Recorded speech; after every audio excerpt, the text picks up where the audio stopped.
I'm Gabriella. And I'm Michael, and we're going to start the episode off with a segment called Around the Web. Check out Benny Zobrist. We're just saying we're stepping back in time. Ever since we've lived a mile away from Wrigley Field, I've wanted to ride my bike to the field. I've been doing that this year, and I thought, you know what? I just need to bring my uniform home and ride ready for the game on the way to the field. With my PF Flyers on. Guaranteed to make a kid run faster and jump higher. For game recaps, the Brewers series last weekend Friday, the Cubs won 5-4. Miguel Montero with a walk-off home run in the 10th inning. Saturday, the Cubs lost 3-11, and Sunday they lost 1-3. Then they go into the Red series. Monday, the Cubs won 5-2. Addison Russell, Wilson Contreras, and Jason Hayward homered. Tuesday they won 6-1, and Wednesday they won 9-2. Dexter Fowler and Chris Bryant homered. Now it's time to preview the weekend versus the Cardinals. The probable pitching matchups are brought to you by EuroView. Friday it'll be Mike Leake, who is 9-10, versus Jake Arrieta, who is 17-7. Saturday it'll be Alex Reyes, who is 3-1, versus Jason Hamill, who is 15-9. And Sunday it'll be Carlos Martinez, who is 15-8, versus John Lester, who is 18-4.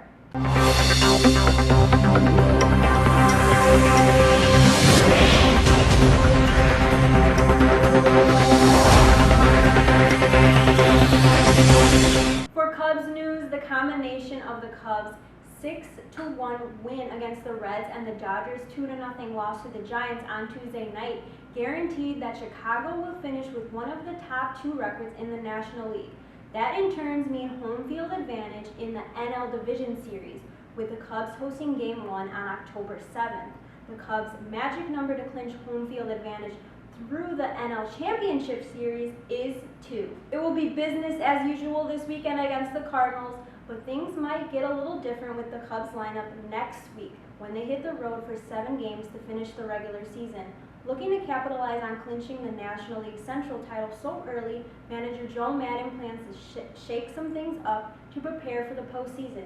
That includes the starting rotation, which will be altered slightly against St. Louis. Right-hander Kyle Hendricks, originally scheduled to pitch on Saturday, will instead be pushed back to Monday for the series opener against the Pirates at PNC Park. Right-hander Jason Hamill, who earned his 15th win on Monday, will start against the Cardinals on Saturday. Otherwise, the Cubs won't start making their schedule changes until next week. And look for Pedro Strop and Jorge Soler to return this weekend.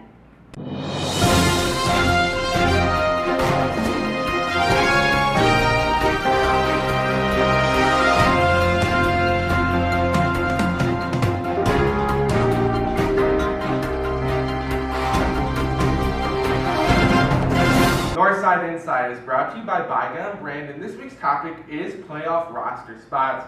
So what we're going to do is we're going to name some players, and we're going to say either agree or disagree and why, and we're also going to tell you guys who we think is going to be left off the postseason roster. So go ahead and let's start with some pitchers. All right, so definitely Jake Arrieta, John Lester, Kyle Hendricks, John Lackey, those will be the starters. Not sure about Jason Hamill just yet. He's been a little shaky. I know he's getting better, but you know you got to throw Kyle Hendricks in there before Jason Hamill. I agree. For the postseason, and you know guys like Carl Edwards Jr. coming out of the bullpen. Of course, we know Aroldis Chapman's going to be in there. Pedro Strop, Hector Rondon. Yeah, those are all possibilities, and I definitely think Mike Montgomery's got to make a start, or even start in the postseason. And even if he doesn't, coming out of the bullpen, he's going to be key arm in there. And then you can also throw in Travis Wood and Justin Grimm. Justin Grimm has been outstanding coming back from his 2 Iowa stints this year. And then after the All-Star break, he's been on it. And what are your thoughts on Joe Smith? You know, he wasn't really good coming to the team, but he's been better lately. But do you think he'll be left off? I mean, if you keep Jason Hamill, you know, sometimes the Cubs can go 11 pitchers, 14 position players. They just have to have 25 men on there. You know, he's a possibility. He really is. His funky sidearm throwing style, you know, that's awesome. And he came in the other day in 3 pitches, 3 strikes. Yeah. So it depends on what Joe thinks, and if Joe Smith can figure himself out in these next couple of weeks. Now, yeah, let's go to position players. Position players. Is there anyone you feel is the odd man out? Odd man out would, as a starter or coming off the bench? Either or. Tommy Littell. Okay. I really don't foresee him in the postseason, because you have guys like Munori Kawasaki who can play second short. He can even play a little third as well. And you got Javi Baez, who has to be on that Correct. postseason roster. And then you also have to have Albert Elmore Jr. His defensive ability is too good not to have off the bench if a Dexter Fowler or a Jorge Soler or even a Jason Hayward gets hurt. He can play anywhere in the outfield, and I think you have to have him for a just-in-case type of part that happens.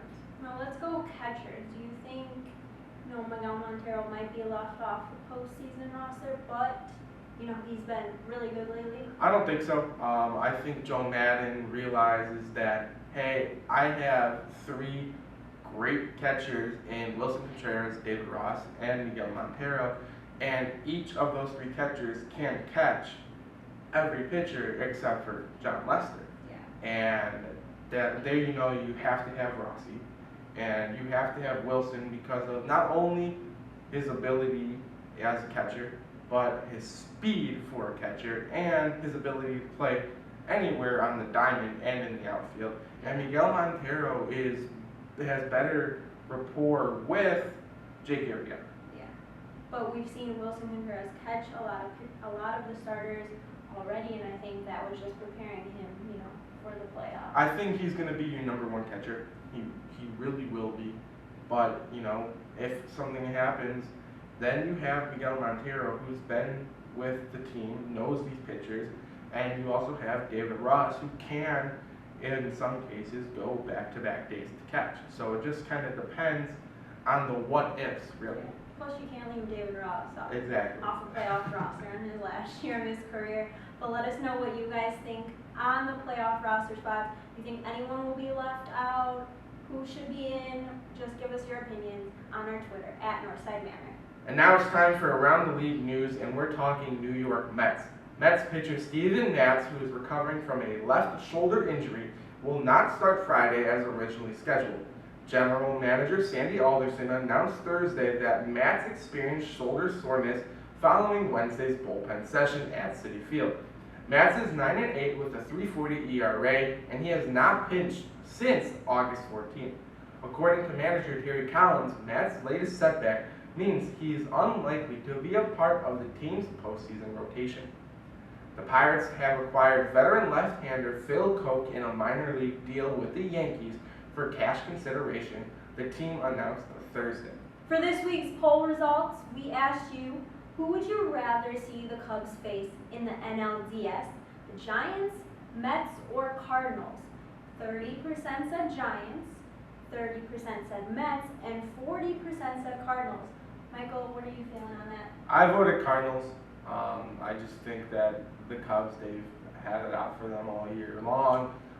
But if I had to be worried about one team, it'd probably be the Mets, in all honesty. I'm more worried about the Giants. I feel like the Mets their pitching is not as great as, as last season, and their team's just not the same as what we saw in the postseason, last year.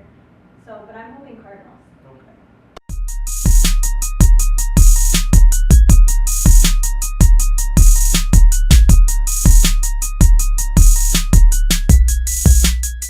This week's Player of the Week honors are going to Miguel Montero.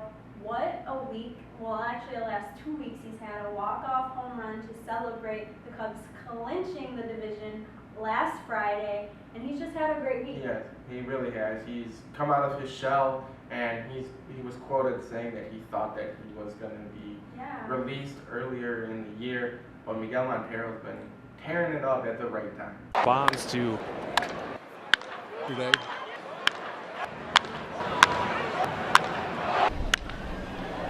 The Diamondbacks.